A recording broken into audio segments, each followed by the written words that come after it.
All music you hear in this episode of the American Muse podcast is supplied exclusively by Naxos Records. To hear and purchase full works, please go to Naxos, Naxos.com.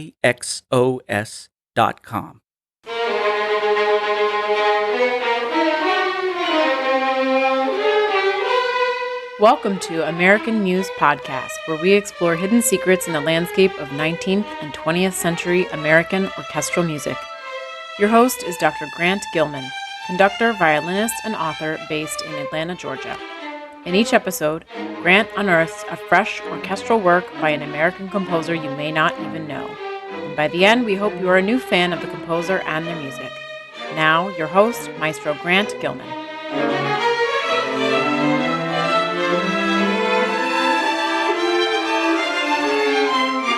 This episode's topic is William Henry Frye and his Niagara Symphony. We will discuss this little-known composer from 19th century America, his ties to Europe and Romantic-era music, his career as a journalist, and his peculiar definition of what a symphony actually is.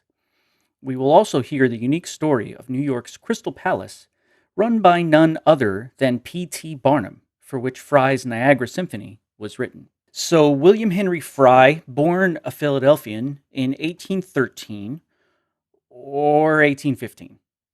Well, it seems no one really knows for sure, but either is close enough for us, obviously. Though it might seem a foreign concept to us, being able to hear great music in the 19th century was completely dependent on an orchestra or opera company actually putting on the performance geographically nearby on an evening when you could go, assuming you could afford a ticket. No internet, YouTube, obviously. Philadelphia was a great place for Frye in this regard. In the 1830s, a French opera troupe toured to Philly and performed French opera sung in French, in addition to some other standards of the repertoire like Rossini's La Gazzaladra. Multiple Italian opera companies came through with similar programming. These and many other experiences available to him in Philadelphia led to Frye not only taking composition lessons, but also having some early overtures and even operas performed. Professionally, however, Frye took up the family business of journalism. His father founded the Philadelphia National Gazette, and later, working as a foreign correspondent for the Public Ledger and New York Tribune, Frye was able to spend 3 years in Paris, 6 years total in Europe. Well, being the industrious man that he was, he took advantage of that time, soaking in as much music and culture as he could. It also seems he soaked in a little arrogance. He constantly compared Paris to Philly and America generally, particularly in this quote. Again, this is a quote. Frye is very cutting. Philadelphia is a Quaker abortion as regards plan. New York a Dutch monstrosity. Boston a puritanical fright.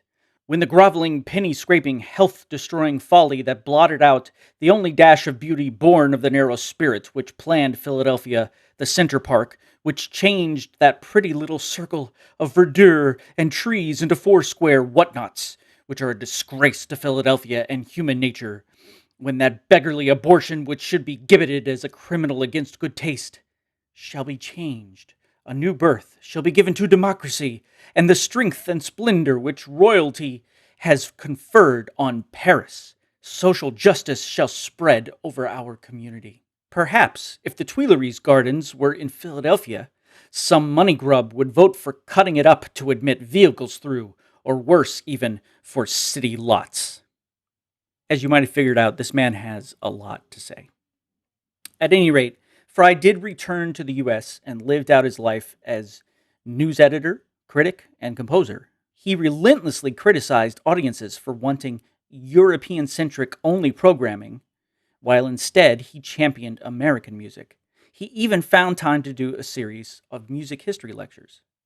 As for Frye's compositions, many were lost upon his death. What remains is more than enough to fill out a musical sketch of the man at any rate. Notably, Frye wrote an opera titled Leonora, and upon its production in 1845, it became the first grand opera written by an American composer, the first. He additionally wrote 2 other operas, Aurelia the Vestal and Notre Dame of Paris, An interesting quote by Frye on opera. Rightly to hear and enjoy an old opera, we should place ourselves, so far as possible, in the circle of thought, artistic and general, of the period at which it was produced. With such mobility, we may, to a degree, see with the eyes and hear with the ears of generations gone by. This kind of thinking actually endears me to this man. For me personally, I prefer productions of Mozart operas with wigs and corsets. It's just a personal thing. It's not for everyone. And the modern thinking is to update all visual elements.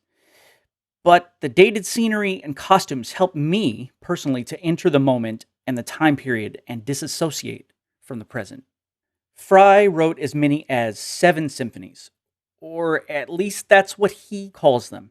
They are really tone poems, each one heavily programmatic, much shorter than you might expect for a symphony, and usually not structured, much like any symphony I know of. More on that later. The 2 most famous symphonies Frye wrote, the Niagara Symphony, written in 1854, which we will discuss shortly, and the Santa Claus Christmas Symphony, which he wrote in 1853. The Christmas Symphony is quite unique. Frye calls for a saxophone, which is potentially the first use of the instrument in an orchestral setting, as in ever. As in, the saxophone had only been invented 10 years earlier, and no one had yet thought about putting it in a symphony. The piece itself is full of instrumental solos, even one for double bass. Not quite as memorable as Mahler's bass solo in the 3rd movement of his 1st symphony, but still unusual. The piece is very engaging and dramatically ends with Adeste Fideles, or as we better know it, O Come All Ye Faithful. As I mentioned, Frye wrote Niagara for a grand musical congress at New York's Crystal Palace. Now, the Crystal Palace has an interesting, though short, history. It was erected in 1853 and burned down in 1858, so not much could come of the 5 years it existed. It was patterned after London's own building of the same name. This one was built with iron and glass in the shape of a Greek cross with a 100-foot dome atop the center. This performance was in fact the second opening of the Crystal Palace, after the initial opening ceremony was apparently a dud. It included hours of musical performances and political speeches, including an appearance by President Franklin Pierce, in addition to the art and sculpture exhibition. In Frye's review of the original, he doesn't hold back either. The various speeches delivered on the occasion were attentively listened to by a select body of hearers, but the immense space at the Crystal Palace with its 2 floors and the multitudinous partial partitions prevented the great mass present from hearing. The bad and vulgar American habit of talking and walking on such occasions added also to the difficulty of catching what the speakers said. The effect produced upon the audience by the music foreshadows the success of keeping up that source of enjoyment for the million as long as the exhibition may be kept open. In other words, Frye is saying, why would they care about the music as long as the politicians get to speak? So this grand musical congress for the second opening was to be an overwhelming event. One review at the time described it as, quote, uniting in one grand ensemble the elite of the instrumental celebrities of Europe and America, together with the great choral societies, solo singers, etc., of Boston, New York, Philadelphia, Baltimore, Cincinnati, etc., to the number of some 1,500 performers. And of course, this kind of grandiose event could only come from the mind of one P.T. Barnum, the newly appointed president of the Crystal Palace. Now, as a featured composer of this second event and a music critic for the New York Tribune, Frye got completely on board. He even elevated the event and the building to the level of the Greek gods, asserting that the Crystal Palace, quote, may be considered the Olympian festival of the 19th century. That's a way to promote it. Frye was to have 2 pieces performed on this concert, the Adagio from The Breaking Heart and our subject of the day, the Niagara Symphony, which does in fact bear the dedication composed for the musical congress at the Crystal Palace of New York. However, since there is only one known review of the performance, and that review only mentions the Adagio, we are not even certain that the Niagara Symphony was performed at all. Well, I guess that's technically true, but there is no reason to doubt that it wasn't performed either. And despite that, as we will see, the piece itself is thematically 100% in line with the event and all of its pomp and frills. The Niagara Symphony is certainly large in effect, meaning to evoke the visual and oral scene of the falls themselves. But it is by no means one of Frye's largest works, like his opera Leonora and the more well-known Santa Claus Symphony. What the piece does is showcase Frye's penchant for experimentation and visually evocative writing. The first rarity is the orchestration, get ready for this, calling for 5 timpanists playing 11 drums. Then, just as oddly, he calls for 2 bass brass instruments, specifying tubas, ophicleides, bombardones, using very high register. I had to look up the bombardone. It's essentially the bottom range trombone with the same range of a tuba. I have no idea if at the time that was a feasible thing to ask for, but certainly today we would just use 2 tubas, similar to replacing the 2 serpentines Berlioz calls for in his Symphonie Fantastique. Now, let's hear excerpts of the piece itself. A dull murmur of timpani rolls begins the piece, and as if turning a small bend in the water to take full view of the falls, the music builds quickly to a grand climactic fanfare.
Then, just as quickly, this climax erupts into confusion, running chromatic scales, even in the trumpets, possibly representative of the rocky ride over the waves toward the falls.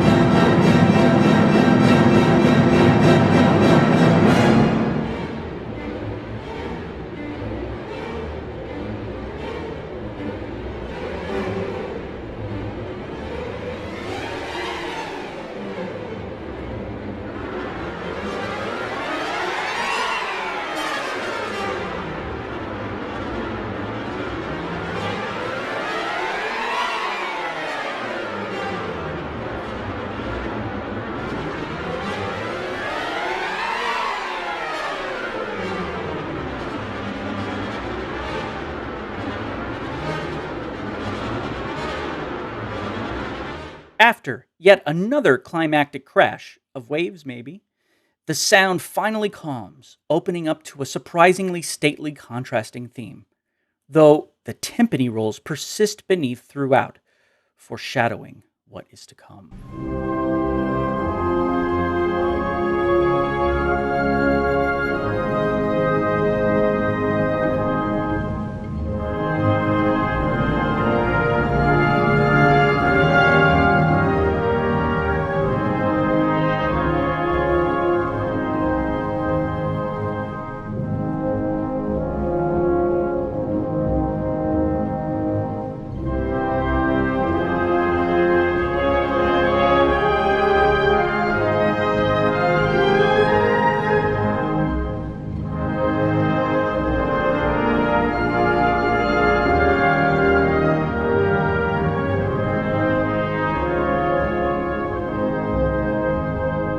In a moment of compositional brilliance, Frye creates a way of ending this stately theme and moving back to the drama of the falls, all while keeping the listener visually in the boat, so to speak.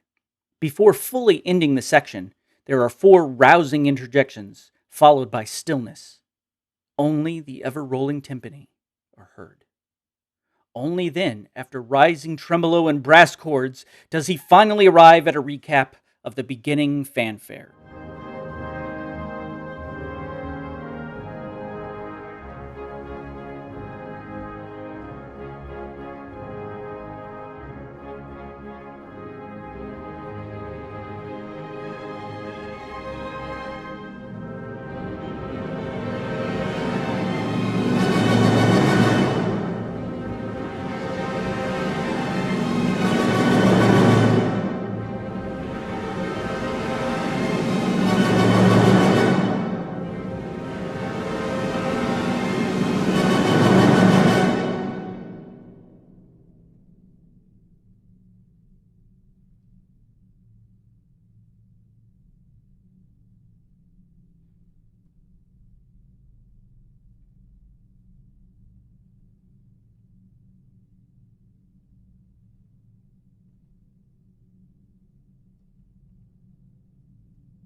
Now, we get another moment of real creativity and real brilliance from Frye.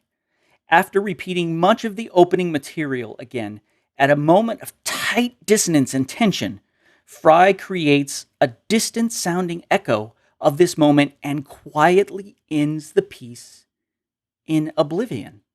Seriously, in the score, Frye specifically says of the ending measures, retard these bars very much at the second time of playing them to produce a continued monotony of effect.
This is truly a unique piece, even now. Even if you've never been to Niagara Falls, Frye's work is engaging and very vivid. Like I said earlier, no matter what he calls it, this really isn't a symphony, or at least as designed by Haydn and perfected by Beethoven.